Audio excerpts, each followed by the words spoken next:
Hello everybody and welcome back to Navis Nobilite. I am Captain Zelnick and today I am going to be wrapping up the Imperial faction with the very last and probably the most unusual of all the factions, the Rogue Traders. Now this is going to be another combined video.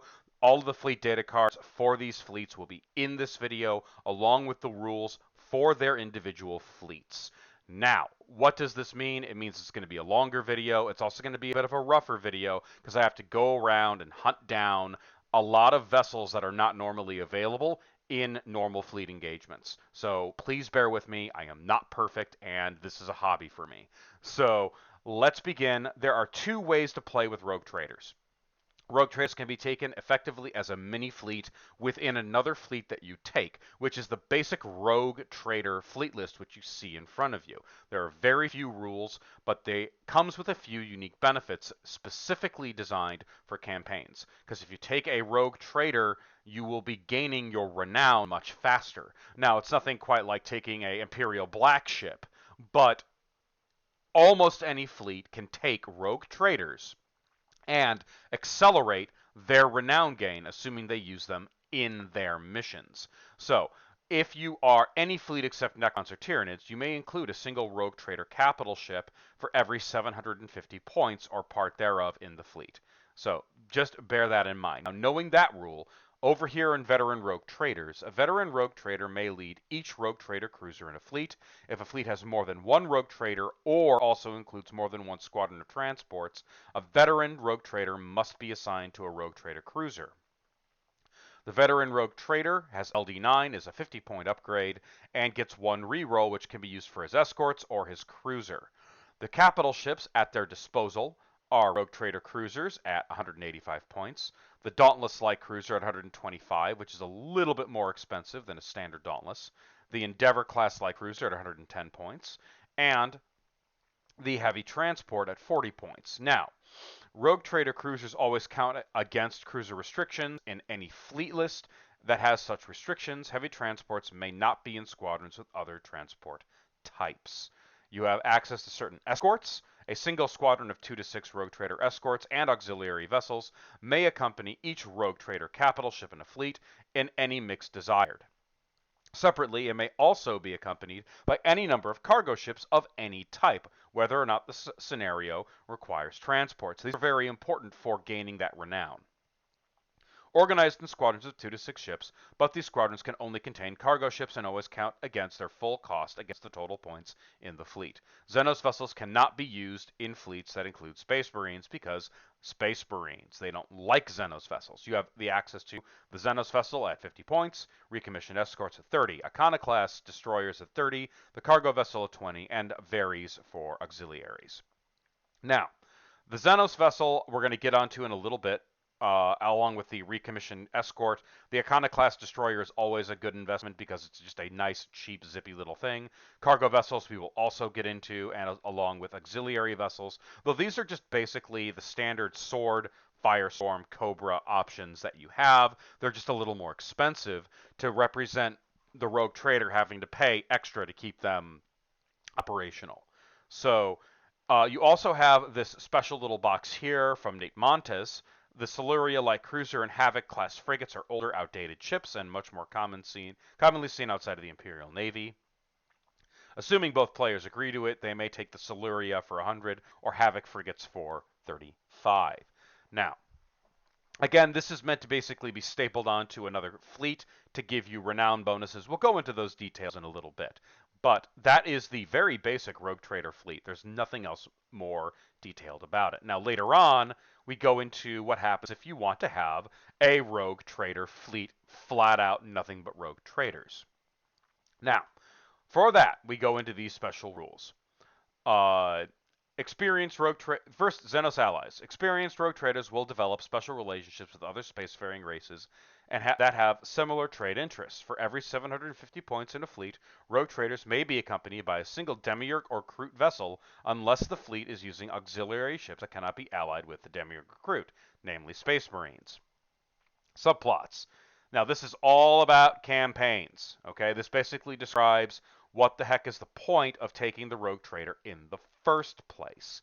Now, typically, I do not go over subplots because, again, that is campaign rules, but in this case, I will go over it just for the sake of completion and to basically explain why the rogue traders are even here. So, any game that includes a rogue trader cruiser must include a subplot from the rulebook. This can be imagined as representing the rogue trader's own vested interest in the situation. As such, if the owning player fails the subplot, the enemy earns victory points as if the rogue trader cruiser was crippled, in addition to the renown gain or loss normally. If the rogue trader was actually crippled in addition to failing the subplot, it counts as being destroyed.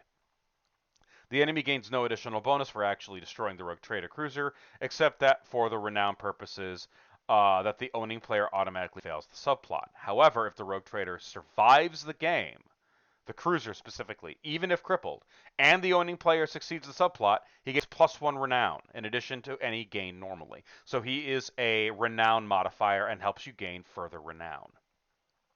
If the rogue trader disengages and you completed the subplot, the enemy gains no victory points for the rogue trader cruiser, regardless of its condition. However, if it disengages and the owning player fails the subplot, it counts as being destroyed for the purposes of victory points, though it may remain in the owning player's fleet if used in a campaign. So, ultimately, what it is designed for is, again, to help you build your renown faster.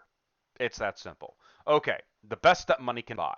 Rogue Trader capital ships and escorts commonly bear refits of uncertain origin. Oh, yeah, heresy.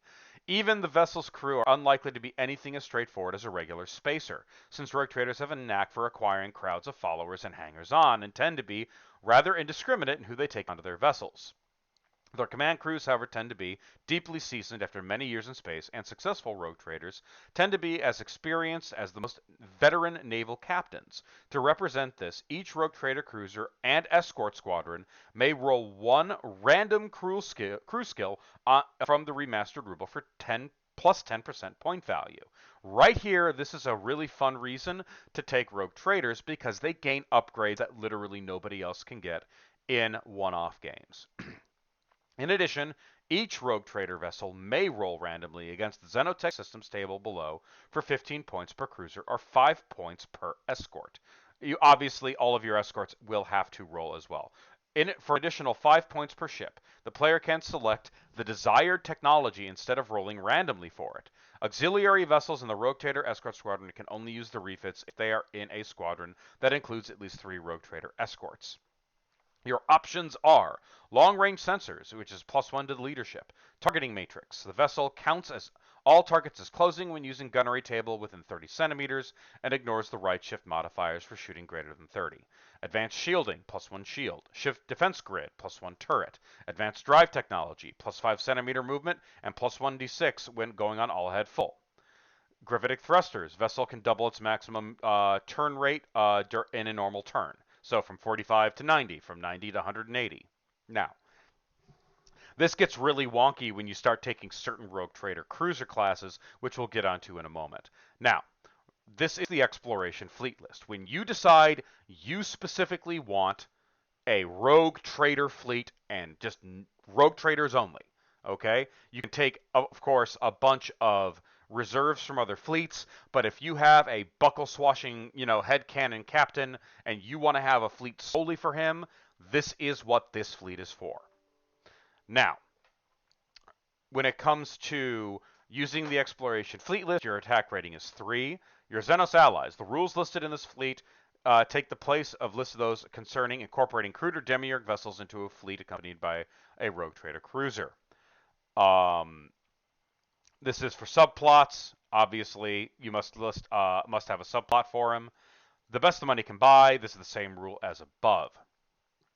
Fleet commander, veteran rogue traders. This is effectively the same thing as before. A veteran rogue trader may be present for every 2 rogue trader cruisers in a fleet. At least 1 rogue trader must be assigned a rogue trader. Veteran rogue trader must be assigned a rogue trader cruiser in the fleet. It's LD9 and 50 points. Gets 1 reroll and only works for his accompanying escort squadron. So remember, for every rogue trader cruiser that you take, he has an accompanying set of escorts. That's basically his fleet. So think of it as instead of one big fleet, it's a bunch of amalgamations of tiny fleets that are all working together. Now, your fleet may include no more than 12 capital ships, at least half of which must be rogue trader cruisers and or Endeavor light cruisers, following the basic profile for the ship. Now, these are your options are Lunar class cruiser at 195 points, the Carnage class cruiser at 195 points, the Rogue trader cruiser at 185, the Tyrant cruiser at 185, the Murder at 185, the Dauntless light cruiser at 125, and the Endeavor at 110. This is not a bad selection because you have a lot of options that are very synergistic and actually negate a lot of the weaknesses of the Imperial/Chaos class. There's a lot of fun mixing going on here. You also have the option of taking Siluria Lights and Havocs as well. So, what's the catch? Well, let's go on. Well, first, the catch is your ships are more expensive because you got to pay for the upkeep, and the Imperial Navy doesn't like it when you are not a part of the Imperial Navy and have their combat ships. Now, escorts. What are your options? A single squadron of 2 to 6 Rogue Trader escorts, Rogue Trader cargo ships, and auxiliary vessels may accompany each Rogue Trader cruiser in a fleet, in any mix desired. Besides Xenos vessels, auxiliary vessels from only one race can be taken in a fleet. Any race can be used to provide auxiliary vessels except Orcs, Dark Eldar, Necrons, and Tyranids. Xenos vessels cannot be employed if Space Marines escorts are being used as auxiliary vessels. Your options are, of course, Xenos vessels, recommissioned escorts, Icon-class destroyers, cargo vessels, and auxiliary vessels. Now, transports. The fleet must include at least one squadron. Now, must include at least one squadron of escort-sized cargo ships of any type, whether or not the scenario requires it, and a squadron of 2 to 6 ships. Any number of cargo ships beyond this number may be taken and organized into squadrons that only contain cargo ships. These count their full cost against the total points in the fleet, and regular transports are not free. Heavy transports may also be taken, but not in squadrons with other transport types. No more than a third of the fleet's total transport value may be made up of heavy transports. Your choices are escort carriers, Q ships, heavy transports, cargo vessels, armed freighters, and cargo transports. Now, we're going to go into the wonk that is the escort carrier and the Q ship later. But one way or another, the access to specifically the escort carrier is probably going to boggle your mind because it's one of the best escorts in the game. Now, transports taken for the fleet can be used for any scenario that actually requires transports. Now, reserves and allies. Up to one cruiser from any other fleet except Orcs, Necrons, and Tyranids can be taken for every 3 Rogue Trader cruisers in the fleet. Capital ships taken count against the cruiser limit. They can only be from one fleet and cannot be from a fleet list differing from that used to provide escort squadron auxiliary vessels. If the fleet is large enough that 3 reserved or allied capital ships are taken, a single 0-1 allied battleship may also accompany the fleet for its regular point cost without counting against the cruiser limit. Reserves and allied vessels do not have access to veteran rogue trader rerolls, but allied vessels may purchase up to 1 special character from its own fleet list. So you have a very flexible fleet here, especially when you get bigger. Now here are your options for some of these reserves and allies. The Demiurge. At least 1 Demiurge vessel of any class may be taken for every 3 Rogue Trader cruisers. This is separate from and in addition to any reserve or ally cruisers taken, but each Demiurge vessel taken still counts towards the 12 cruiser limit, and no more than 1 stronghold may be taken. Demiurge vessels may not be employed if Space Marines are taken as reserves. Shocker. Your options are the Stronghold, the Bastion, and the Citadel. Note that these are very expensive. You also have the option of taking a Kroot War Sphere if you really want to annoy the crap out of people. This is separate from addition to all the rules. Basically, it's the same rules. 1 Kroot War Sphere may be taken if there are 3 Rogue Trader cruisers in the fleet. Okay? And you may not, of course, take it if you have Space Marine vessels in any way.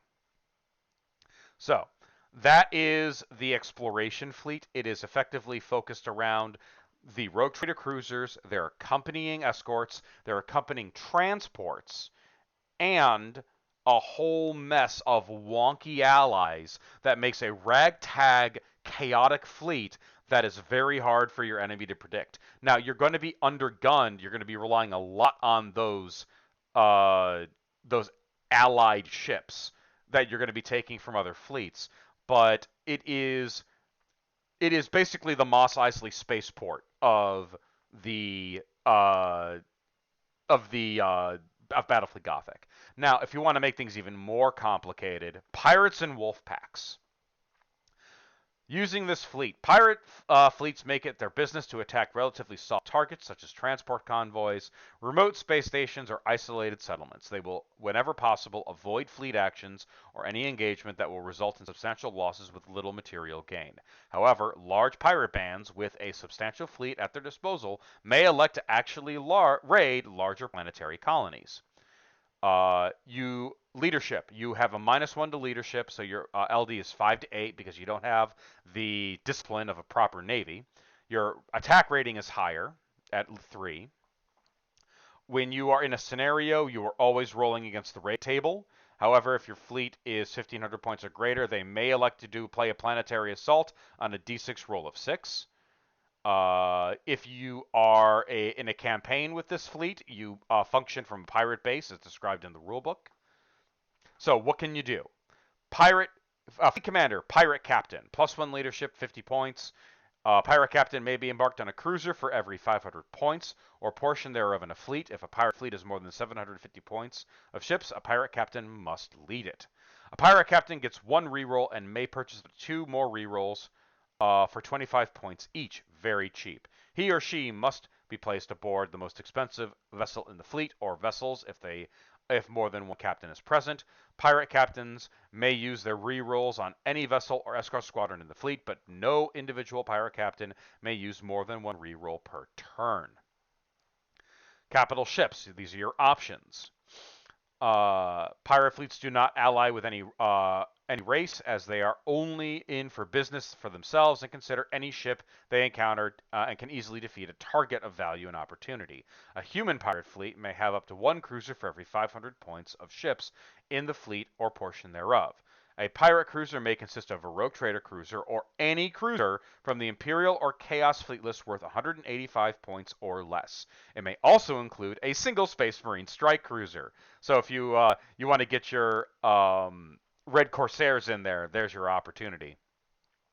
Special variants, refits, and Nova cannons cannot be used. Otherwise, there are no restrictions on how many Chaos and or Imperial cruisers are in a single pirate fleet.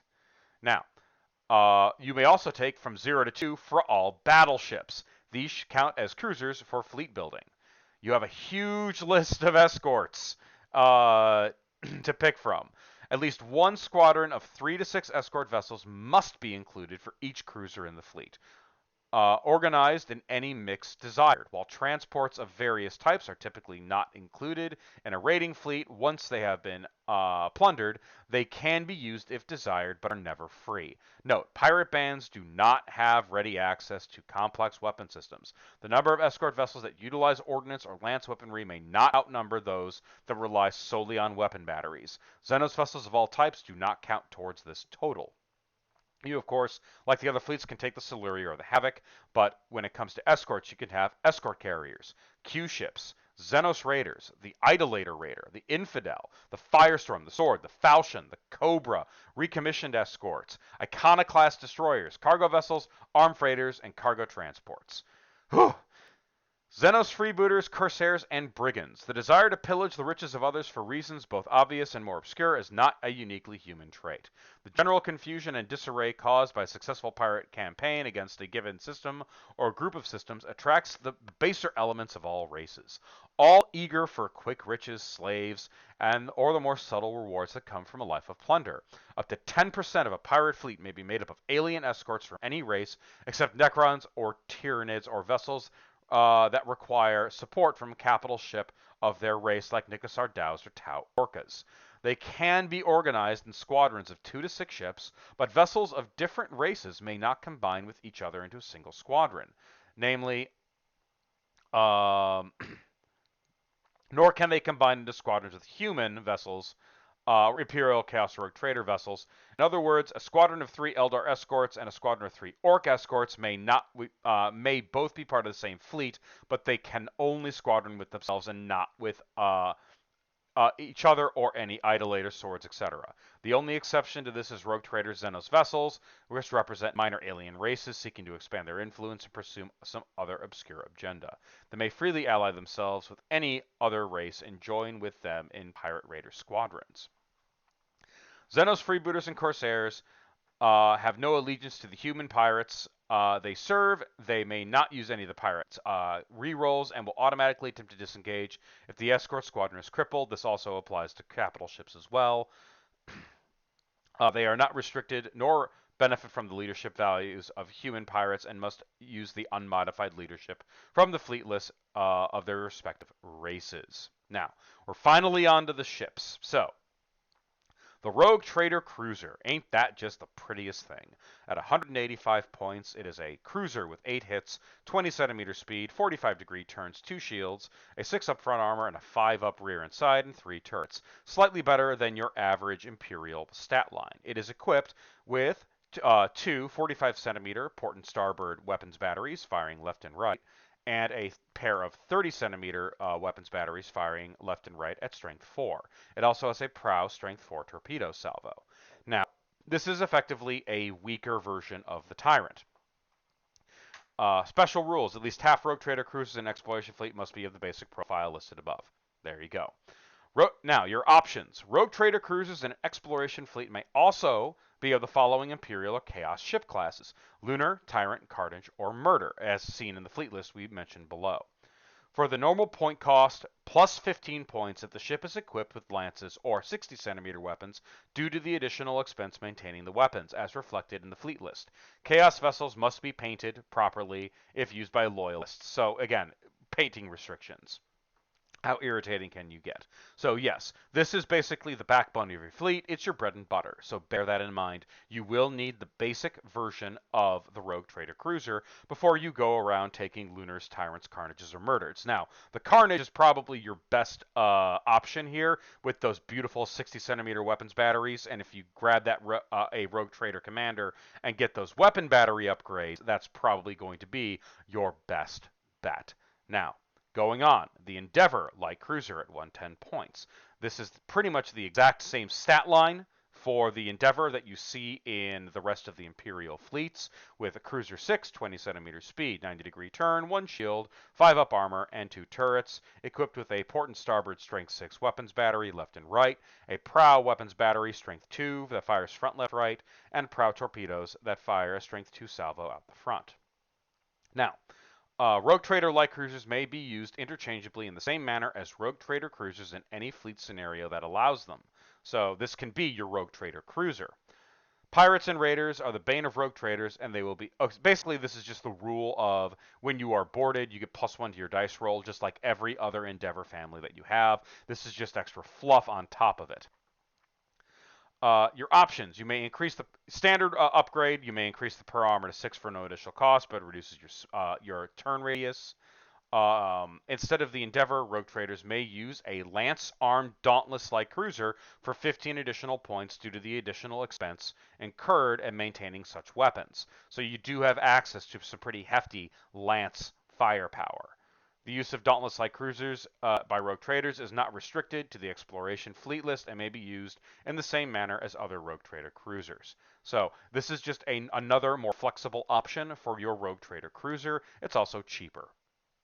All right, Rogue Trader Heavy Transport at 40 points. It is a cruiser 6, 15 with 6 hits, 15 centimeter speed, 45-degree turns, 2 shields, 5 up armor, and 2 turrets. It is equipped with a port and starboard strength 3 weapons battery at 15 centimeters and a prow front left right weapons battery at 15 centimeters. Their rules are, despite their size and complexity, heavy transports have little in common with true warships. Like other cargo ships, they only move 3d6 when under all have full special orders. They are worth 4 assault points, 2 if crippled, in planetary assault scenarios when within 30 centimeters of the planet edge, and have the value of 2 regular transports, 1 if crippled, in scenarios that require transports. Many specialized heavy transports provide unique abilities to a given fleet, like the repair tender and the super heavy transport variants below. Unfortunately, they are particularly sought out by enemies, and if those variant options are taken, they must always be present in scenarios requiring transports. When included in a rogue trader fleet in a campaign or a one-off game, they may take one refit from the Xenotech system stable for 10 points. You have a couple of options. Fuel tanker. For no extra cost or change in profile, a heavy transport can become a fuel tanker. In addition to the special rules above, fuel tankers suffer critical damage on a roll of a 5 instead of a 6. If a fuel tanker is reduced to 0 hits, it rolls 3d6 on the catastrophic damage instead of 2d6, adding the result of all 3 dice together. These vessels are especially critical to a rogue trader and the operations of a given fleet in general. Every one that survives the end of the game without disengaging earns +1 renown to the owning player, even if crippled. Right there is why you take fuel tankers. Repair tender for an additional 50 points. Augmented by personnel and servitors of the AdMech, these ships are vital for quickly repairing and refitting warships close to the battle zone. Purchasing a repair tender adds +1 renown or 2 repair points to the owning player at the end of every battle, even if crippled. But if the enemy gains +1 renown for crippling or +2 renown for destroying it. Right here is one of the most important vessels for any campaign. The repair tender is what lets you keep your ships working. A big and huge and beautiful reason to take a heavy transport. Now, super heavy transport for 50 additional points. Some heavy transports are extraordinarily vast behemoths of the stars, serving the core worlds of the Imperium as super tankers or as bulk or carriers. Bound for the foundries of the Mechanicus world. Such vessels add +4 HP to their profile and count as 3 normal transports, 2 if crippled. However, they turn like battleships and are mounted on a large base. Their profile and special rules are otherwise unchanged. Basically, it's an opportunity to make them significantly tougher, and they are bigger and more badass transports. So the heavy transport is there basically to augment campaign games. So bear this in mind if you're going to be playing with these guys in a campaign. Now, going on, the Xenos vessel. These are fun little ships. For 50 points a pop, you get an Escort with 1 hit, 25 centimeter speed, 90-degree turns, 1 shield, 5 up armor, and 2 turrets. So a decent little Escort profile. Now, what are they equipped with? A 45 centimeter strength 2 front left right weapons battery and a strength 1 lance at 30 centimeters. Now, what are the special rules regarding these things? These things basically represent a whole mess of different kinds of little alien races. So a squadron of Xenos vessels can take any of the Xenos systems for the Rogue Trader fleet. All Xenos of the same type or race must use the same refit, but you get to select it, and thus making this a very valuable little escort. And the better part is you don't have to pay extra for those upgrades. So you can have phenomenal advantages to a squadron of seemingly pretty average lance ships. So be sure to pay attention to the Rogue Trader refit table to basically build a better escort as in doing so. Okay. Now there are a number of other data slates here, like the Patuxentl War Cruiser, the For All Raider, and the Nikuli Whip. These are all the same escort with just different upgrades. Okay, these are all the same. They cost the same. They don't actually have places in fleet lists. They just count as Xenos escorts. So these are just examples. That they're nothing other than that. They're just a Xenos escort with a specific Xenotech system. That's all these are. You can look at them for their fluff if you so desire, but according to the rules, there's nothing new about them. Now, recommissioned escorts. These are basically escort craft that have been put up in the used car lot and then purchased by the rogue trader. At 30 points, you have an escort with 1 hit, 30 centimeter speed, 90-degree turns, 1 shield, 5 up armor, and 1 turret. You have a strength 2 weapons battery firing front, left, right, and strength 1 prow torpedo. So it's basically an alternative Cobra in essence. The benefit of 5 up armor really, really helps. And a strength 2 weapons battery is nothing to sneeze at. It's effectively a smaller, cheaper, weaker falchion. So nothing wrong with this escort. It's the same cost as a Cobra. You don't really have access to Cobras at this cost. So it's effectively dirt cheap. No reason not to take it.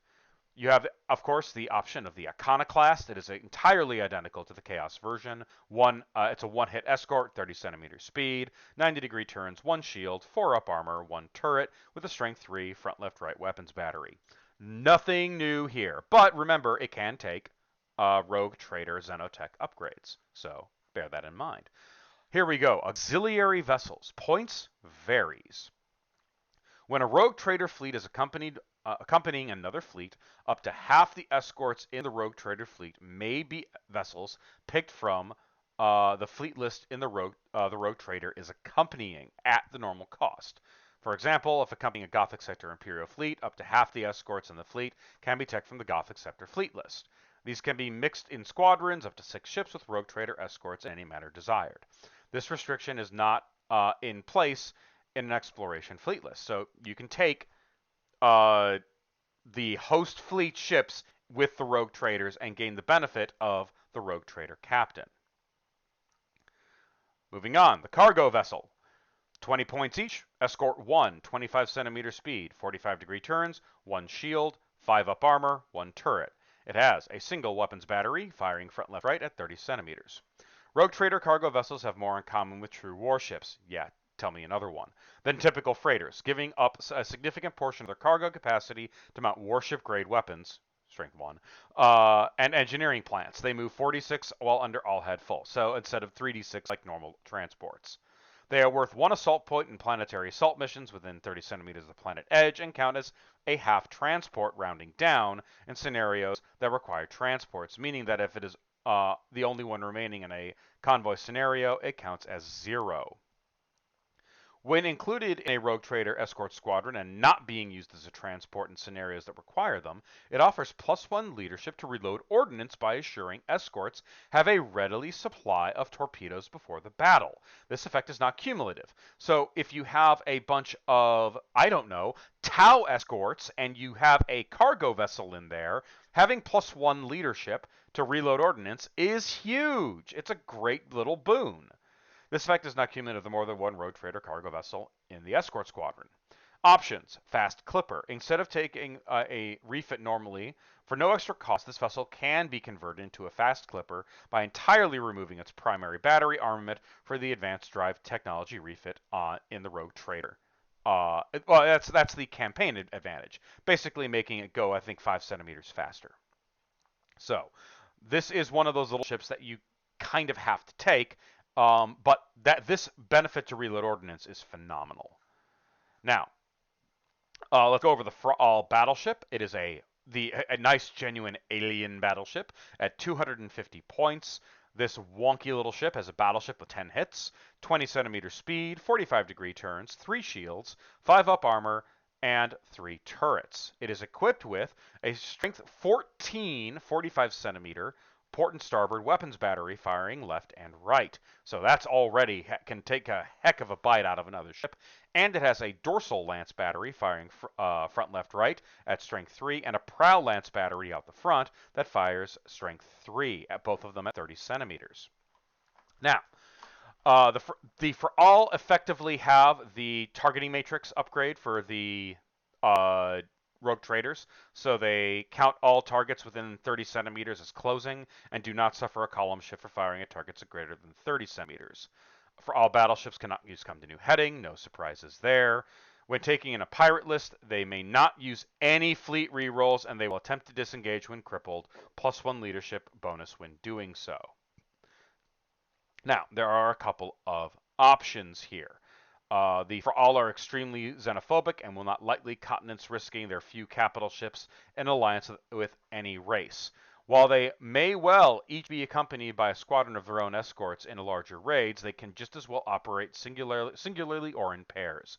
Using only the profile above, they may be used as a substitution for an enemy in any scenario where the chosen where the chosen or randomly selected threat is a ship worth up to 250 points. So this is a scenario situation. Up to 2 ships in a pirate fleet may be for all battleships, rolling for leadership normally and counting as cruisers against the fleet list. There is a special piece of rules here from Nate Montes. If both players agree, the for all battleship can exchange its Prow Lance battery for plus 20 points for the ether cannon it had originally had in the Battlefleet Gothic magazine number 1. The ether cannon is a 60 centimeter range, 2 strength, firing from the front arc. When fired, roll 1d6 for each point of strength. A roll less than or equal to the target vessel's shield strength causes a point of damage to the hull. The shields remain intact. Rolls higher than the target's vessel's shield causes 1 point of hull. Higher than the target vessel's shield strength causes 1 point of hull damage. The target shields are also overloaded and knocked down. Mark it with an appropriate number of blast markers. Against vessels without shield strength, the ether cannon needs a 3+ to hit and causes 1 point of damage. Vessels with hollow fields and shadow fields need a 5+ to be hit. No further save for the hollow field, shadow field is allowed. So it's effectively a ridiculously powerful 2-strength weapon because it's always guaranteed to hit. It's just a matter of how much damage does it do. So be sure to get your fellow players' permission before you use it. All right, Styrix's caravan vessel. This is a defense 8, 10 centimeter speed mover. Special. Offers turns. It basically functions like a rock when it comes to movement. It has 2 shields, it's 5 up armor, and 2 turrets. It has Ghostlight macro batteries at 45 centimeters, strength 10 all around, and Ghostlight lances at 30 centimeters all around. The Styrixis rely on weaponry called Ghostlight, which that when striking unshielded vessels inflict horrible crew casualties while only minimally affecting a ship's hull. In damage terms, they function as standard weapon batteries and lances in all respects, but will not roll to inflict critical damage. Styrixis caravan vessels are unique constructions and follow the special movement rules outlined below. The Styrixis are bitter enemies of the Eldar and will not be in any fleet that contains any Eldar vessels. Now, using the Styrixis, they are aggressive merchants that are quick to salvage or trade whatever technology they encounter, which they gather into caravan vessels, essentially hollowed out asteroids. They travel aboard in caravans that function both as capital ships and impromptu trading posts. Using only the profile above, 2 or 3 may be used as a substitution for an enemy in any scenario where the chosen or randomly selected threat is a capital ship of a given point limit. Additionally, up to 4 ships in a rogue trader or pirate fleet may be Styrixis caravan vessels. Rolling for leadership as normally, they do not count as cruisers against the respective fleet lists, but they may not use any fleet rerolls. They have powerful tractor fields and always must be grouped in a straight line, not necessarily aligning with direction of movement, no more than 10 centimeters apart. Caravan vessels so grouped may only separate if at least one of their number is destroyed. A rogue trader fleet accompanied or allied with the Space Marines may not take Styrixis, no surprises there. Now, effectively, they move exactly the same way as rocks. Their critical hit table is the same as rocks, and they are destroyed in the same way as rocks. And Styrixis are 80 points a pop for a cruiser-sized vessel that, can fire a bunch of ridiculous shots all around. It is a very fun little ship. Now, there are a couple other ships that I have to find now, specifically the Q ship, because you have access to them in the rogue trader vessel. So here we go, the Q ship. Now, these are fun little vessels because they are effectively freighters that have had all of their cargo capacity pulled out and replaced with weapons. They are a 60-point ship. They are an Escort 1 with 15 centimeters, 45-degree turns, 2 shields on an Escort. That's sexy. Armor 5 up, and 2 turrets. They have a strength 3 weapons battery firing front, left, right, and a Prow Lance battery. Now, there's special rules. Q ships are not declared as such when deployed on the table. The owning player must write down which freighters are Q ships at the start of the game. The owning player may reveal the ship as a Q ship at any time during the game. It is obviously, also revealed as a Q ship. If it is hit twice by enemy fire, knocking down the shields, obviously, it is permissible for the owning player to hold back one of his turrets of the Q ship if it is attacked by enemy craft to avoid revealing it, but this is a dangerous gamble. Q ships do not count as freighters for victory conditions, and they have no transport capacity. In effect, they are a hidden ship that can look like a transport, smell like a transport, and hit like a heavy escort. So be aware and be prepared to have a lot of fun with these if you want to really give your opponent one hell of a surprise when they go after your fragile little escort vessels in a rogue trader fleet. Now, Q ships, escort carriers.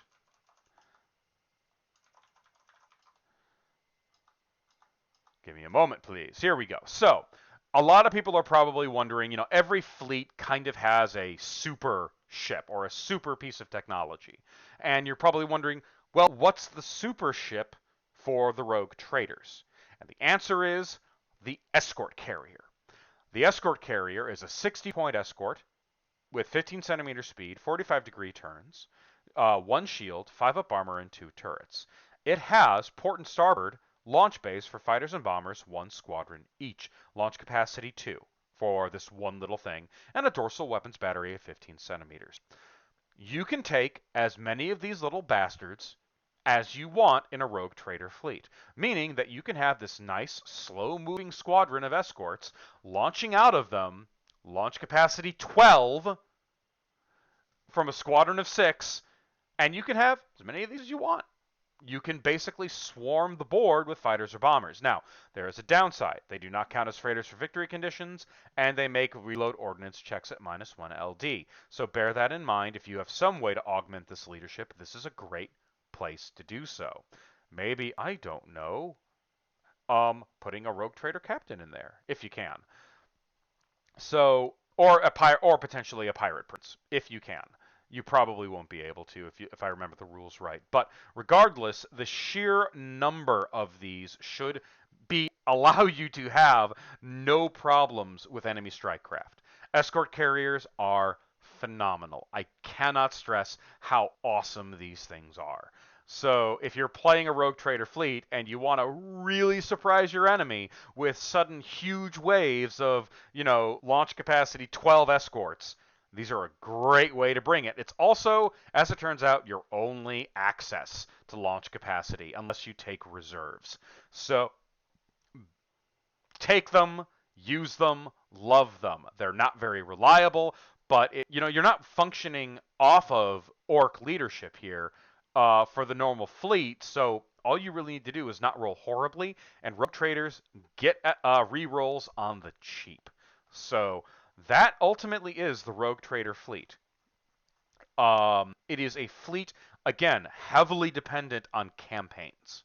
It is really meant to help you accelerate your renown gain through the advantage of transports, especially heavy transports, through the Rogue Trader Cruiser itself and special rules. It will help any quote-unquote civilized alien or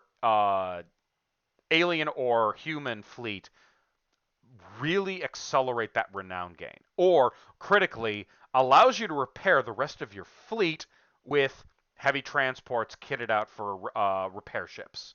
So when you are building your campaign, do not forget the Rogue Trader. The Rogue Trader will make your life so much easier. All right, everybody, thank you all so much for watching. Sorry this video took so long to do and so long to get to. I may have forgotten a thing here and there because this fleet is so utterly bizarre, but ultimately, if you really need to figure it out, the Rogue Trader rules are freely available on the BFG Discord. You can just go there, ask around, look in the BFG resources area. You will find them if you need more details than what I have provided. Thank you all so much for watching. I'll see you all again in the next video.